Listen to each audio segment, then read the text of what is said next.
In the last 24 months, China has signed currency swap agreements with 47 countries representing 3.2 billion people. Your retirement account, your mortgage, your salary, all denominated in dollars, and the value of that dollar just became a negotiation you are not invited to. By the time I finish explaining how this happened, the system will have moved further. That is how fast this is going. Here is what you need to understand right now. For 80 years, the US dollar has been the world's reserve currency. It is the currency central banks hold. The currency oil is priced in. The currency that, when things get scary, everyone runs to. That era is ending. Not because of a war, not because of a collapse, but because China has been building an alternative financial system in plain sight. You did not vote on this. You were not consulted. But you are affected. Because when the world's reserve currency shifts, it does not happen in boardrooms and summit meetings first. It happens in commodity markets, in bond yields, in the price of everything you buy. The decision that affected you was made in 1971 when Nixon took the dollar off the gold standard. The consequences are arriving now, and you are living through the reckoning. This is not about Xi Jinping's ambitions. This is not about geopolitical chess games. This is about a simple, brutal reality. When you control the world's reserve currency, you control the world's financial system. And that control is changing hands. China is not trying to replace the dollar overnight. That would be stupid. They are doing something far more effective. They are making the dollar optional. First, for their trade partners, then for commodities, then for debt, and finally for reserves. Each step seems reasonable. Each step is technically legal. Each step is also irreversible. And once you see how it works, you cannot unsee it. Let's start with the obvious question. Why does any of this matter? Why should you care if China wants the yuan to be more important? Because the dollar is not just America's currency. It is America's weapon, and every weapon can be turned against its maker. The US dollar's reserve currency status is the single most valuable economic asset in human history. But it comes with a fatal vulnerability that most people completely misunderstand. Most people quietly assume that the dollar is the world's reserve currency because America has the biggest economy. That makes sense, right? Biggest economy, biggest currency. Wrong! According to the IMF, the dollar represents 58% of global foreign exchange reserves. Seems dominant. But here is the part that should terrify you. In 2000, that number was 71%. The dollar has lost 13 percentage points of global reserve share in just over 2 decades. Let's look at the numbers. In 2000, central banks held $1.9 trillion in dollar reserves. Today, they hold $6.5 trillion. That sounds like growth, right? Here is what is really happening. The total amount of dollar reserves is growing because global trade is growing, but the dollar's share of that trade is shrinking. Fast. The world is adding more dollars to reserves not because they want to, but because they have to. For now. That for now is the part that should keep you awake at night. The dollar's dominance does not come from America's economic size. It comes from something called the Petrodollar system. Every major oil transaction on Earth has been priced in dollars since 1974. Not because oil producers love America, but because America made them a deal. Price oil in dollars, and we will protect your regime with our military. Imagine this happening not once, but millions of times daily. Every country that wants to buy oil needs dollars. To get dollars, they need to sell America something, or borrow dollars, or hold dollar reserves. The entire global economy became dependent on dollar liquidity. It is like fixing a leaking tap while the house is flooding. Everyone sees the dollar reserve system. Almost no one sees that the foundation underneath, the petrodollar, is cracking. So what does this actually mean for you? It means your purchasing power is backed by oil contracts made 50 years ago, with regimes that are now making different deals. With China. In March 2023, Saudi Arabia completed its first oil transaction with China, priced in yuan, not dollars. Not a lot of oil. Just 600,000 barrels. A test run. That is the scale we're dealing with. Not a revolution. A trial balloon that just cleared customs. You might think the solution is simple. America just needs to make better deals, right? Wrong. Because the very thing that made the dollar powerful is exactly what makes it vulnerable. The dollar's dominance required America to run massive trade deficits. To flood the world with dollars, America had to import more than it exports, for decades. That trade deficit is how dollars get into the global system, but it is also how America hollowed out its manufacturing base, and that hollowing out is precisely what China exploited to build its industrial superpower. Congratulations, America played itself. Okay, so the dollar is vulnerable, but vulnerable is not dead. Surely America can defend its position, right? Sure, and America did defend it by turning the dollar into a weapon, which is exactly why the rest of the world is now looking for exits. Financial sanctions work because the dollar is the reserve currency, but financial sanctions also give every country on earth a reason to build an alternative to the dollar. You might be thinking as, wait, sanctions are how we enforce international law, how we stop bad actors. That is a good thing. At first glance, it feels logical that sanctions demonstrate strength, and for a while they did. According to the US Treasury, the United States has imposed financial sanctions on more than 9,000 individuals, entities, and countries since 2001. That number has grown exponentially. In 2000, the US had comprehensive sanctions on 5 countries. By 2024, that number had grown to 23. But if that were true, wouldn't we see sanctioned countries collapsing by now? What is really happening is the opposite. Sanctioned countries are not collapsing, they are adapting, and they are building alternative payment systems specifically designed to bypass the dollar. Russia, after being cut off from SWIFT in 2022, did not crumble. Its trade with China increased by 40% in 1 year, not in dollars, in yuan and rubles. The sanction did not stop the trade, it just removed the dollar from the transaction, which forces us to rethink the entire assumption. Sanctions worked when there was no alternative to the dollar system. The moment an alternative exists, sanctions become advertising for that alternative. But the deeper you look, the more troubling it becomes. Every country watching Russia get sanctioned asks the same question. Could we be next? And the answer is yes, because the criteria for sanctions have become increasingly political and unpredictable. Imagine you're a finance minister in Brazil or Indonesia or Saudi Arabia. You hold billions in dollar reserves. Those reserves can be frozen by a decision made in Washington, not by your government, not by international law, by one country's foreign policy. The visible issue, the sanction itself, distracts from the real damage. The global realization that dollar reserves are not actually yours. They are on loan, pending US approval. Let that sink in. The world's reserve currency is also the world's financial kill switch, and everyone now knows it can be flipped for political reasons. By the time you notice the smoke, the house is already gone. Central banks are not waiting for a crisis to diversify. They are doing it now, quietly, incrementally, irreversibly. In 2022, central banks sold a net $40 billion in US Treasury bonds, the first net sale since 1978. That is the real-world consequence of weaponizing your reserve currency. So countries want an alternative. That is a demand problem. But demand does not matter if there is no supply. For decades, there was no alternative. The euro tried and failed to challenge the dollar. Why? Because reserve currencies require deep, liquid, trusted financial markets. China does not have those things. Their capital markets are controlled.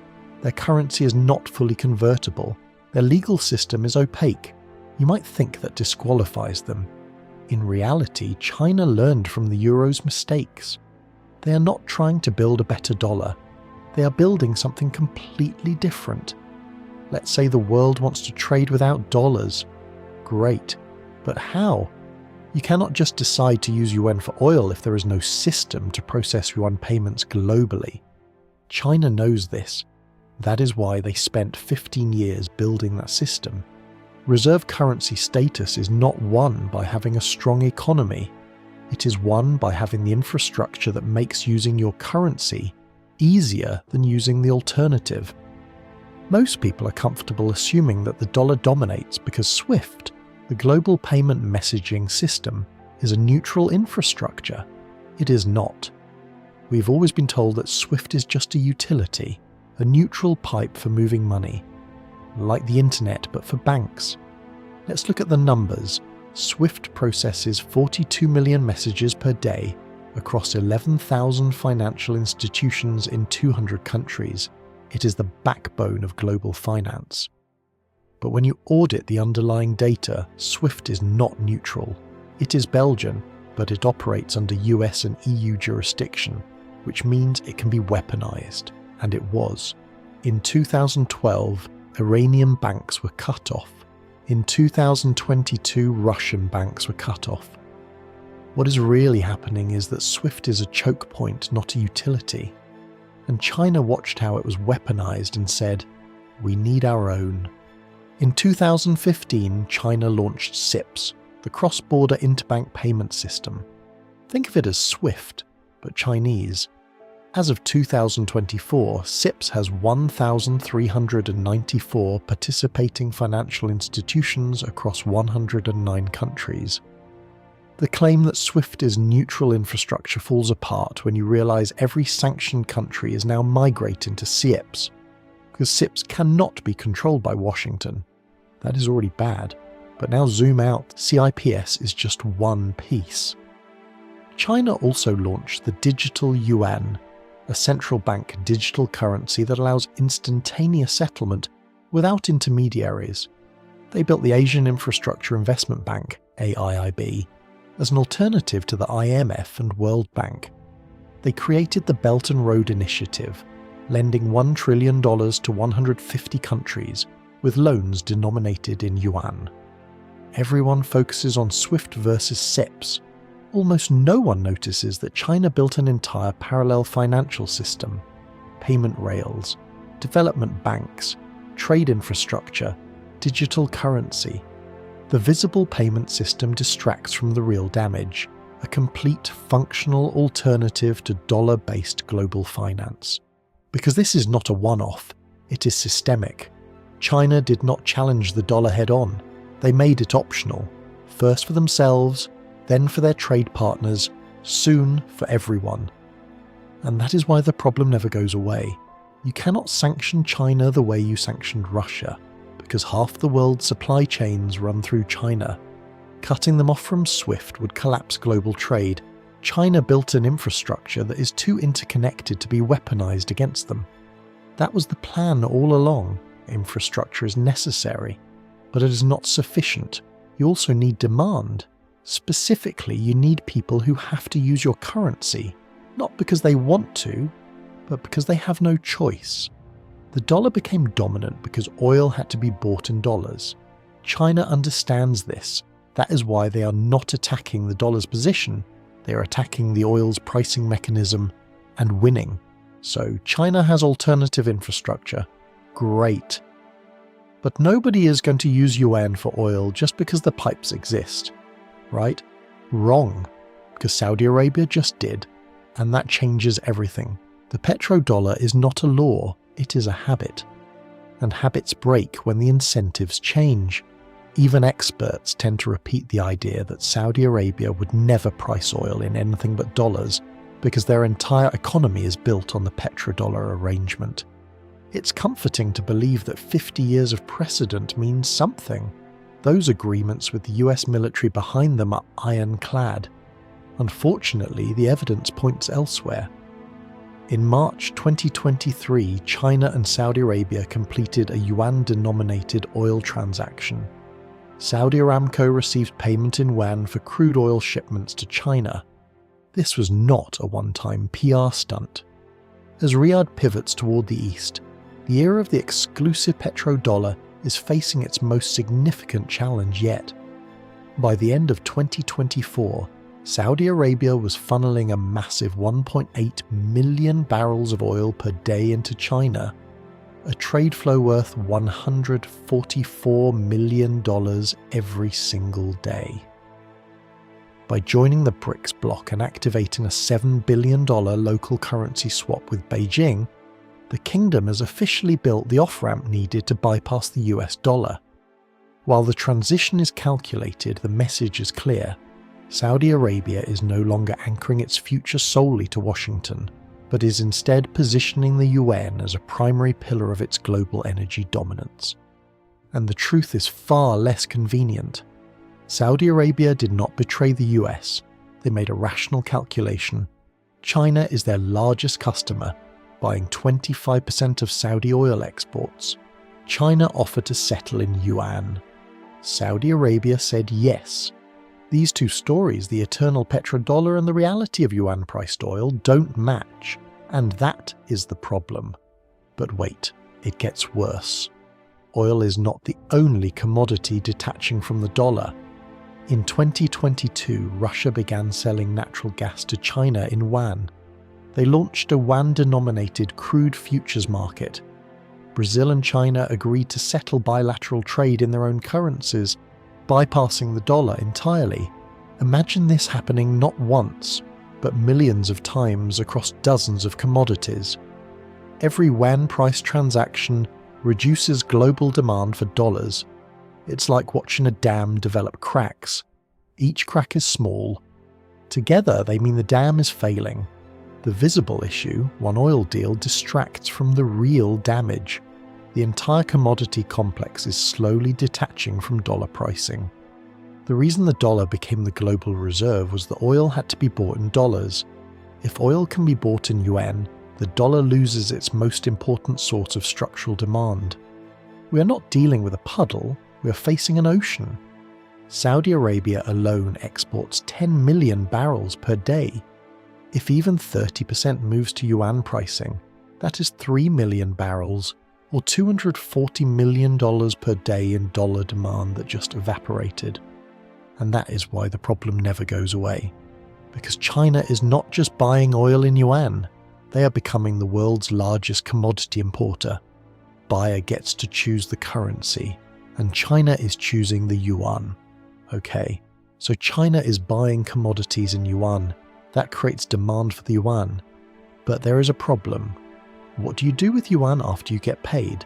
The dollar works as a reserve currency because you can hold it in US Treasuries, safe, liquid, and interest-bearing. Yuan does not have that. China's bond market is not open. Their capital controls are strict. Yuan is not investable. You might think that disqualifies the yuan from reserve status. Standard logic says China needs to open its capital markets. That is exactly how most people fail to see what China is actually doing. You might think we're done. We are not done. China has a yuan problem. Countries can accept yuan for oil, but they cannot invest it. Yuan is not convertible. You cannot buy Chinese assets freely. So what is the point of holding yuan? China's answer: you do not hold yuan. You convert it to gold. Immediately.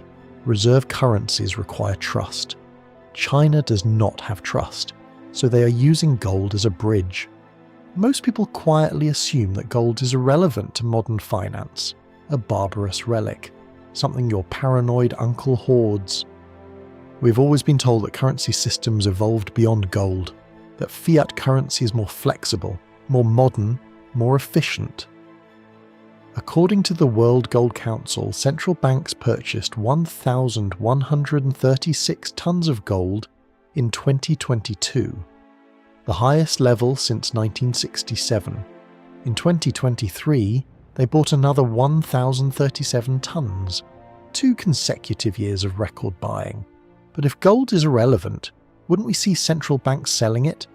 After all, it pays no interest and costs money to store. What is really happening is the opposite. Central banks, especially in emerging markets, are buying gold at record levels because they do not trust the dollar anymore, and they do not trust the yuan yet. Gold is the bridge. You get paid in yuan, convert it to gold, and hold gold until you need to buy something. It is not elegant, but it works. And here is the kicker.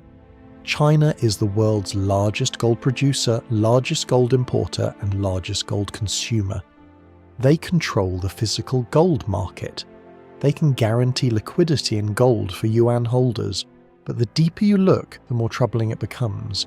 The Shanghai Gold Exchange, launched in 2002, is now the world's largest physical gold exchange. It trades more physical gold than London or New York, and it prices gold in yuan.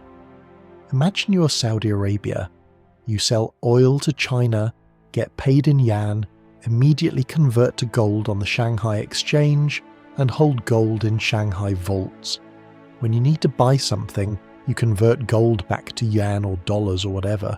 The visible issue, yuan's inconvertibility, distracts from the real damage. China built a gold-backed exit valve for yuan holders. You are never stuck holding yuan. You can always convert to gold. Because this is not a one-off, it is systemic. Every currency in history that challenged reserve status needed a trust mechanism. The dollar had US Treasuries, the safest asset on earth. Yuan has gold, the oldest safe asset on earth. Let that sink in. China is not asking the world to trust the Communist Party.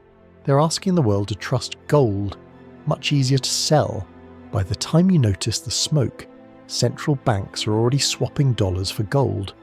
Russia's central bank now holds 25% of its reserves in gold, up from 5% in 2010. China's official gold reserves have increased every year since 2018. That is the real-world consequence of a world hedging against the dollar. So China built the infrastructure. They are pricing commodities in yuan. They created a gold bridge for yuan holders. That solves the technical problems. But there is one problem China cannot solve with infrastructure or gold: military power. The dollar is backed by the US military. The yuan is backed by, well, a military that has not fought a war since 1979. You might think China needs a stronger military to challenge the dollar. In reality, they are making the military question irrelevant. Let's talk about the elephant in the room. Military power. The dollar is not just backed by the US economy. It is backed by 800 military bases in 70 countries, 11 aircraft carriers, a defense budget of $877 billion. When the US says your debt is safe, they mean it, because they can kill anyone who disagrees. China doesn't have that. So what do they have? Debt. Lots and lots of debt. You do not need military dominance if you can make other countries financially dependent on you. And China has loaned $1 trillion to 150 countries, with loans denominated in yuan. You might be thinking, okay, but debt diplomacy is nothing new. The IMF and World Bank have been doing this for decades. What if the thing we are most confident about is wrong? What if China is not copying the Western model, but inventing something new? According to research from ADATA, William and Mary, China has lent $1.34 trillion to 150 countries through the Belt and Road Initiative between 2000 and 2021. That is more lending than the World Bank and IMF combined during the same period. But here is where it gets interesting. Traditional IMF loans come with conditions: austerity, privatization, and market reforms. China's loans come with one condition: use Chinese contractors and settle in yuan. These two models, the Western development model and China's model, don't match. And that is the problem for the dollar. IMF loans force countries to earn dollars to repay debt. China's loans force countries to use the yuan. One system reinforces dollar dominance. The other builds yuan dependency. But wait, it gets worse. When countries cannot repay Chinese loans, China does not demand austerity, they demand assets. Sri Lanka could not repay a port development loan. China took control of Hambantota port on a 99-year lease. Pakistan could not repay infrastructure loans. China took operational control of Gwadar port. Everyone focuses on debt trap diplomacy and whether China is being predatory. Almost no one notices that China is acquiring strategic infrastructure across Asia, Africa, and Latin America. Ports, railways, power plants, telecommunications networks, all built with Chinese loans, managed by Chinese companies, creating Yuan-denominated cash flows. So what does this actually mean for you? It means the global infrastructure that moves goods, data, and energy is increasingly Chinese-controlled and Yuan-dependent. Your iPhone, your coffee, your clothes, they all move through ports and railways that China now controls. That is the scale we are dealing with, not a debt crisis. A systematic transfer of infrastructure control from the West to China, financed by loans that countries cannot repay. And that is why the problem never goes away, because China is not trying to conquer countries. They are making countries financially dependent on the liquidity of the yuan to keep their infrastructure running. Success has a funny way of creating its own enemies.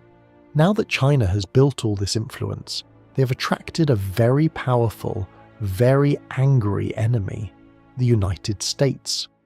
The very tool China used to escape dollar dominance, strategic lending and infrastructure control is exactly what is locking the US into a confrontation it cannot avoid. Standard logic says the US should compete with China on infrastructure lending. That is exactly how most people fail to understand what happens next. Okay, China is building an alternative system. America sees the threat, so America should just, stop them, right? Congratulations, you have just played yourself. Because the only way to stop China's rise requires destroying the very system that made America powerful in the first place. The dollar's dominance depends on free trade and open capital markets. Containing China requires protectionism and capital controls. You cannot have both. Even experts tend to repeat the idea that America can contain China the way it contained the Soviet Union. Economic decoupling, tech restrictions, alliance building. It's comforting to believe that Cold War 2.0 works the same as Cold War 1.0, but intuition breaks down when we run the numbers. In 1980, US-Soviet trade was $2 billion per year. Today, US-China trade is $690 billion per year. China is America's third largest export market and largest import source. The Soviet Union was economically isolated. China is economically integrated with everyone. In 2025, China was the largest trading partner for 160 countries. The US was the largest partner for just 30. What's really happening is the opposite of containment. Every time America restricts trade with China, China deepens trade with everyone else. America decouples, China diversifies. One shrinks the network, the other expands it. Which forces us to rethink the entire assumption. You cannot contain a country that is more connected to the global economy than you are. America's efforts to contain China are forcing neutral countries to choose sides. And most are choosing trade with China over alignment with America. Because China is the world's factory, America is the world's lawyer. In 2023, ASEAN countries signed the Regional Comprehensive Economic Partnership, the world's largest free trade agreement. China is included. America is not. It is like trying to quarantine a virus by building a fence around yourself, while the virus spreads everywhere else. You are not containing the threat. You're isolating yourself from the immune response. The visible issue, Chinese tech restrictions and tariffs, distracts from the real damage. America is fracturing its own alliances by forcing countries to choose between American security and Chinese prosperity. Let that sink in. The dollar's reserve status depended on an open, US-led global trading system. Containing China requires closing that system. America is being forced to destroy the conditions that made dollar dominance possible. We aren't dealing with a puddle, we are facing an ocean. Every restriction on China is a crack in the system that made the dollar essential, and China is exploiting every crack.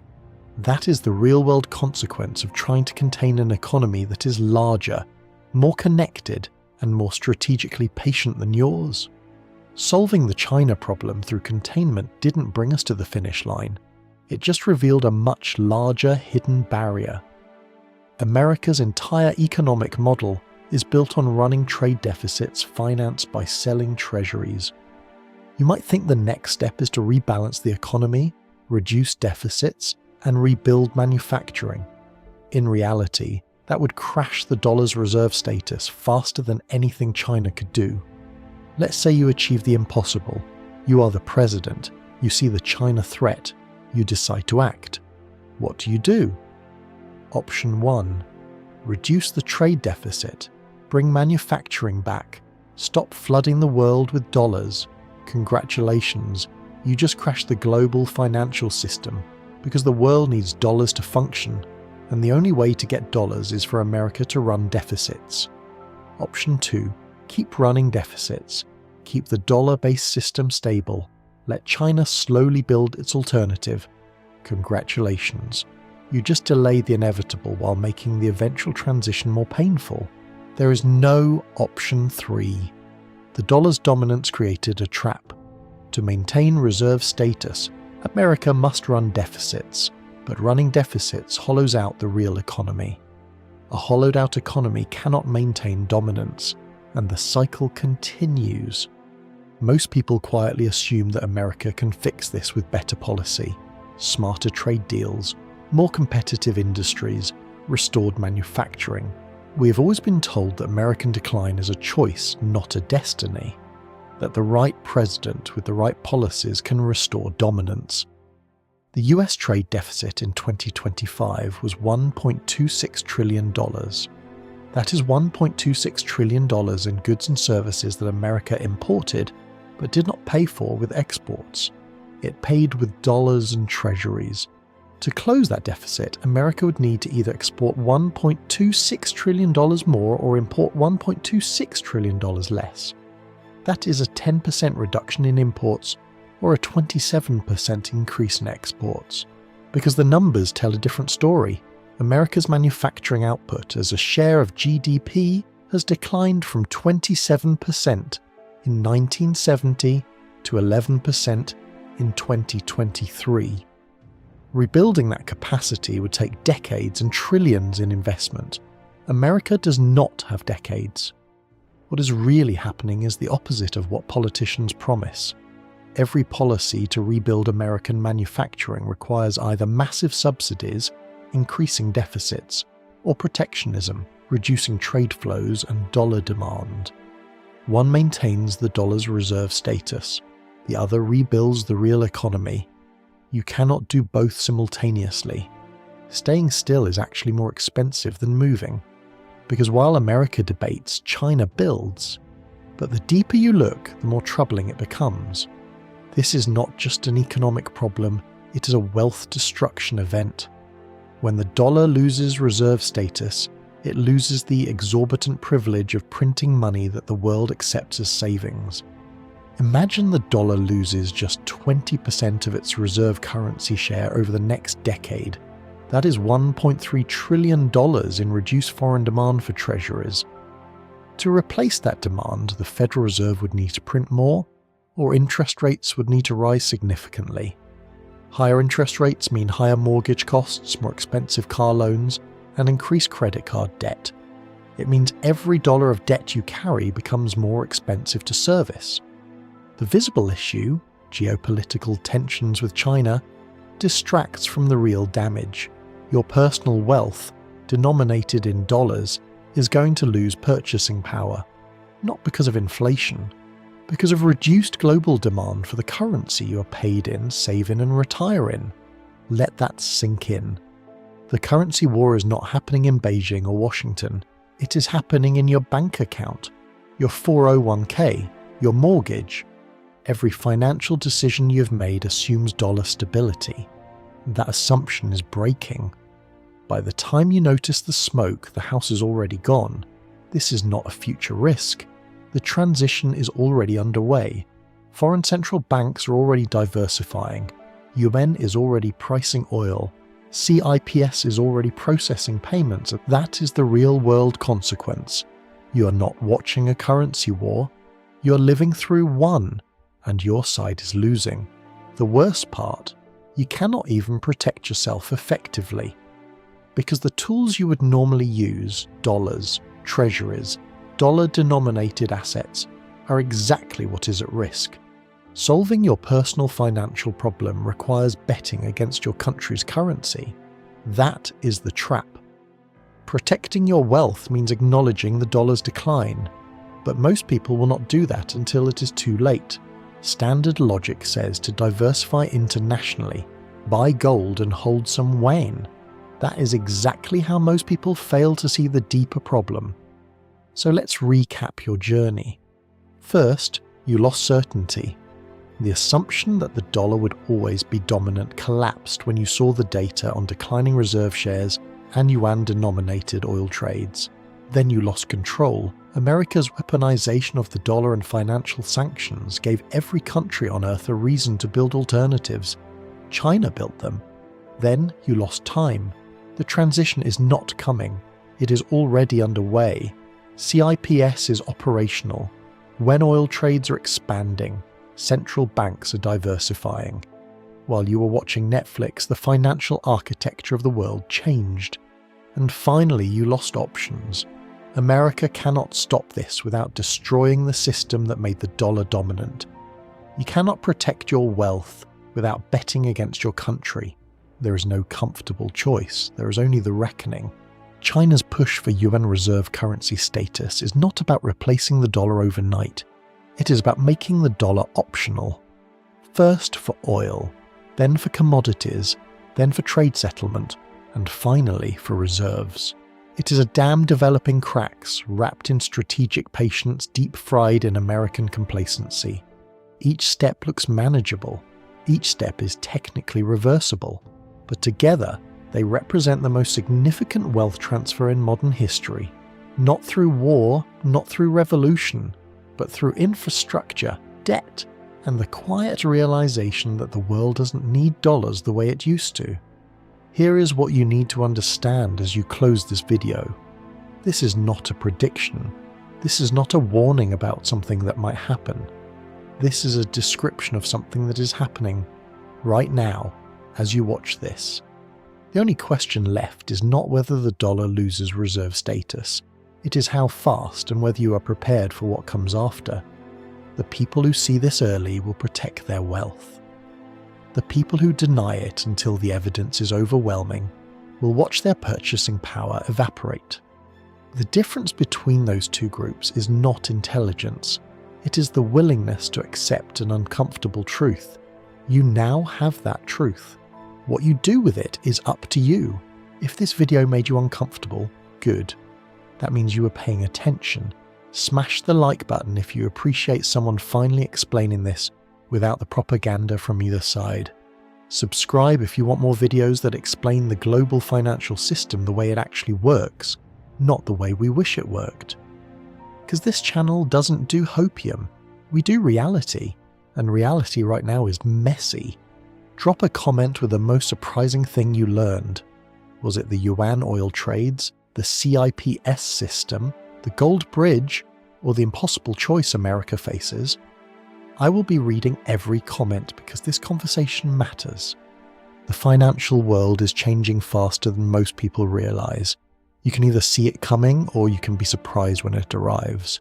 Do not be surprised. I will see you in the next one. Stay sharp.